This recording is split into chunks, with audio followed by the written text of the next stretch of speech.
Hi. The newest update to Doors adds an entire new floor to the game, which is huge and long awaited by the community. This video's purpose is to educate you about this new floor if you're unable to play the game for whatever reason. Whether this be you've grown out of it, you play other games now, or you just want to learn more about Doors. Well, you've come to the right place. I'll be discussing only the most important parts of this update that you need to know if you aren't able to play it. So without further ado, Doors, Floor 2.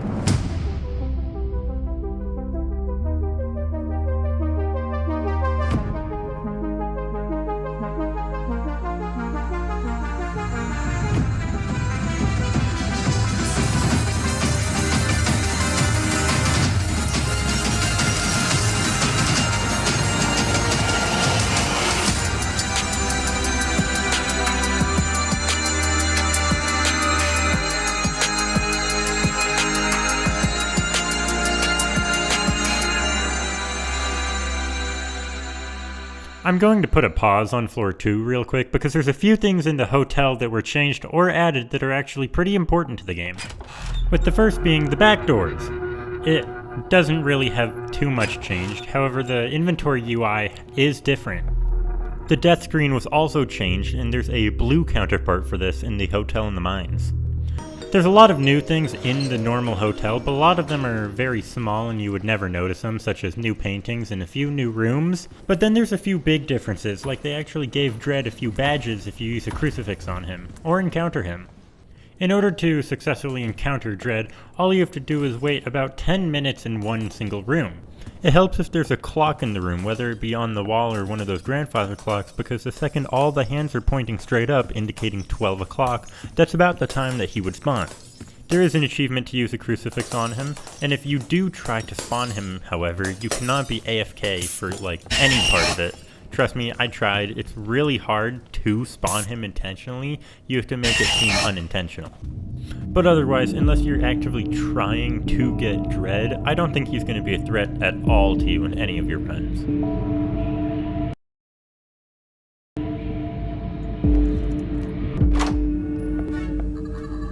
Skipping straight to door 50, Figure has had a few AI changes, and he also emits a light in the direction he's looking. In addition to that, whenever you leave a closet, I'm sure this is going to be patched soon enough, but it was awful for me, he can hear that now. So if ever you're about to hide in a closet and you get in, and you need to get out for whatever reason, he'll be right there waiting for you. And trust me, he never left. Ever.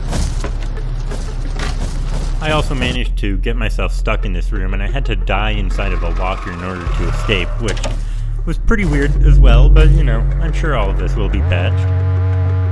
Anyway, there's also this alarm clock item that you can pick up right before going into door 50, and sometimes in door 50, where you wind it up and then you place it down, and after the timer goes off, it makes a bunch of noise, which, as you can guess, gets Figure's attention, and it gets his attention off of you. He does, however, break it immediately after, so it's kind of a one-time use. The hospital room has been changed quite a bit.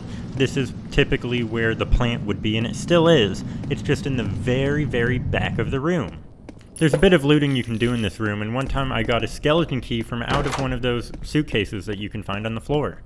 As far as the skeleton key room goes, that doesn't look changed at all. It has the plant, has a bunch of money, and that's about it. Halt has been changed a little bit too. The room he's in looks completely different, with a bunch of dining tables on it and some boxes and chairs scattered around. You can still do the typical walk backward strategy, you just have to know where you're going. I think the room itself is really cool, and since it's just a simple straight line, it makes evading him pretty easy. Door 89 and the gardens have also been changed quite a bit. You can see the statue has been altered to look a bit more like an angel, and there's a basement locked up by vines that you need shears to cut. You can find these shears in door 89 if you just look around. I never did, but all that's actually in that basement is a lot of money. After door 89 is the gardens. The gardens is the last 10 doors of the hotel, and it's very difficult because there are no lights whatsoever. Rush can still attack though. That means you have to always be listening for Rush and next to a locker just in case he arrives. All that's changed here is really some aesthetic choices, and it just looks different. There's also a few dupe doors that can spawn, but other than that, nothing really special. I appreciate these changes though, because now you can see the floor without a flashlight, so if there's a snare on the floor, you'll be able to spot it before you step on it. Doesn't mean you'll never step on them though. That's most of the big changes that have happened to the hotel room. However, there's a lot of really small things I left out. At the start of the update, when you hid in a closet for too long, you would get the heartbeat minigame regardless of where you were. Because of this, you could hide in the locker basically infinitely just as long as you were not dying in the minigame. The second you fail, you would be pushed out of the locker and take damage. You wouldn't be able to go back in the locker for a time afterward. However, a lot of people didn't like this and it got changed relatively quickly. After Seek Chase or Door 50, the door behind you will shut and there will be a really cool blue glow indicating that the monster can't get to you. Many blocked off doors have been replaced with actual side rooms that you can go into. When Ambush is approaching, he will no longer break any of the lights of the rooms that he goes through. And last but not least, A1000. The item at the very end of A1000 has been changed. It used to be a handheld X-ray that you could see through drawers to pick up items inside, but now it's been replaced with a Barrel of Starlight. What this Barrel of Starlight does is when you drink it, it gives you a very long and very fast speed boost. It will also heal you to full HP, and if you're already at full HP, it'll give you some overheal, which can actually be used to survive Rush because he only does 125 damage. These effects last about 120 seconds, the overheal however goes down as time goes on. I'd like to thank Bros Clan YouTube for this incredible demonstration, as I could never get to the end of A1000 myself. Now that all of that's out of the way, we can actually talk about Floor 2. In order to access Floor 2, you have to beat the hotel at least once.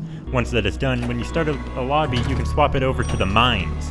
That way you can start at Floor 2 without needing to beat the entire game over again. From a developer standpoint, it's really hard to add a second floor to this game without making it Hotel 2. The developer Elsplash, I think, did a really good job at making the mines as unique as possible. There's a lot of very special things I found during all of my playthroughs of this game. First off, the very first room you're in. There's a minecart, there's a rift if you have any items inside of the rift, and there's also fuses you have to pick up in order to power a generator in order to open the door to actually get out. This is similar to how you would find a key hung up in the first hotel room. This is your reminder to stop watching the video if you intend to play the game. If you want to learn more about the monsters before playing the game, that kind of ruins the point of a lot of the fun of the game. You only get one first time to play a game. Anyway, you're proceeding on your own free will, so I won't stop you. The first thing I'm going to discuss is all of the new items. Looting looks a bit different in the mines than it does in the hotel because there's a lot of toolboxes and lockers you can open to actually get some stuff. Band-aids and batteries will be found a lot more often than they did in the hotel, however money is very scarce. Other than fuses, glow sticks are typically going to be the first item you come across. It's a very simple tool, you crack it, you throw it, and it provides light. That's all it does, but they come in such a large quantity that you might as well use them. There are 3 other new light sources in the game, and they're not as common as the glow sticks. In fact, 2 of them can actually be bought at the very beginning of a run. First up is the strap light. This stays attached to your chest, and it's special because you can have a flashlight on while you swap to other items.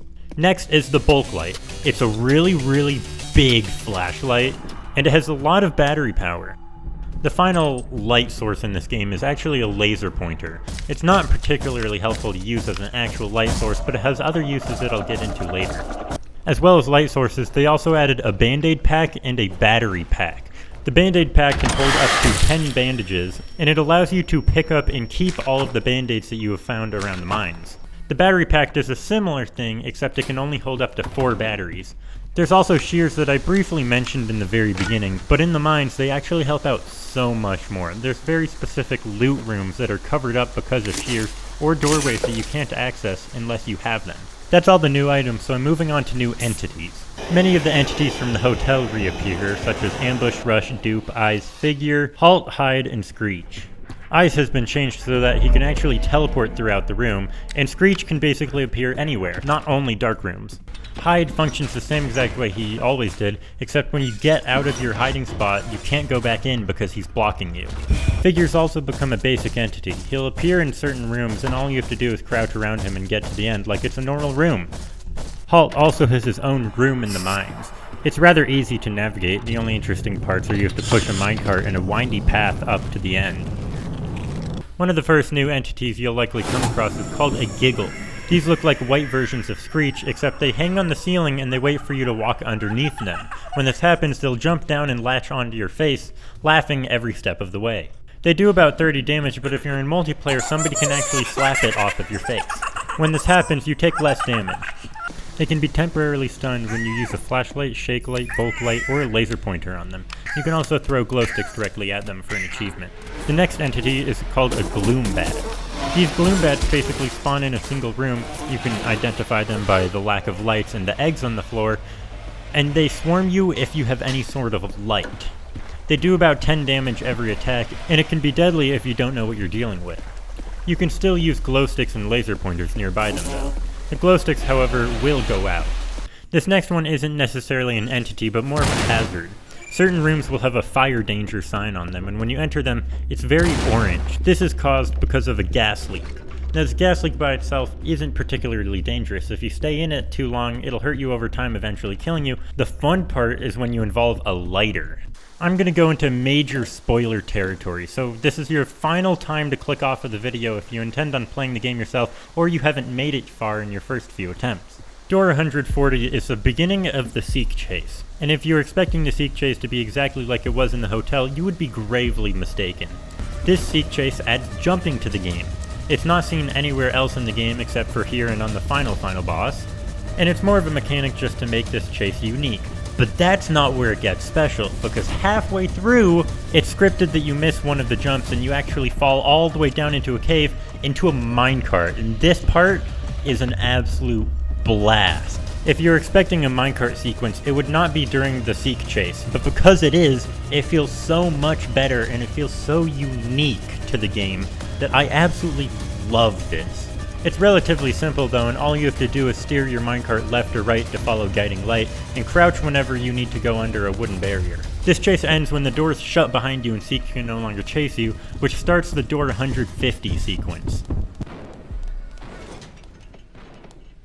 Door 150 keeps you in a minecart, and it forces you to turn right once you encounter one of the new entities that you'll be dealing with here. It's basically an adult version of a Giggle. They're much bigger and they do about 55 damage per hit and they knock you back. After a while, you are flung off the minecart and forced to run into a specific room. This room acts as essentially a safe zone for what you have to deal with on Door 150. In this room, there's what looks to be puddles of Screech.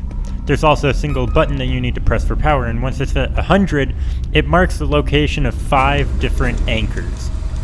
These anchors can be identified by the beeping sound that they emit, and you need to walk up to them and input the code that you're given from the machine. After you're done with the first machine, the satellite dish on top of the machine will actually turn to point towards the second machine. This process repeats until you've inputted the code on all the necessary anchors. If you're in multiplayer, there will be more anchors. In single player, there's only 4. What makes this section so difficult is you have to navigate through the mineshaft to get to each of these anchors, some of them very far away, some of them pretty close.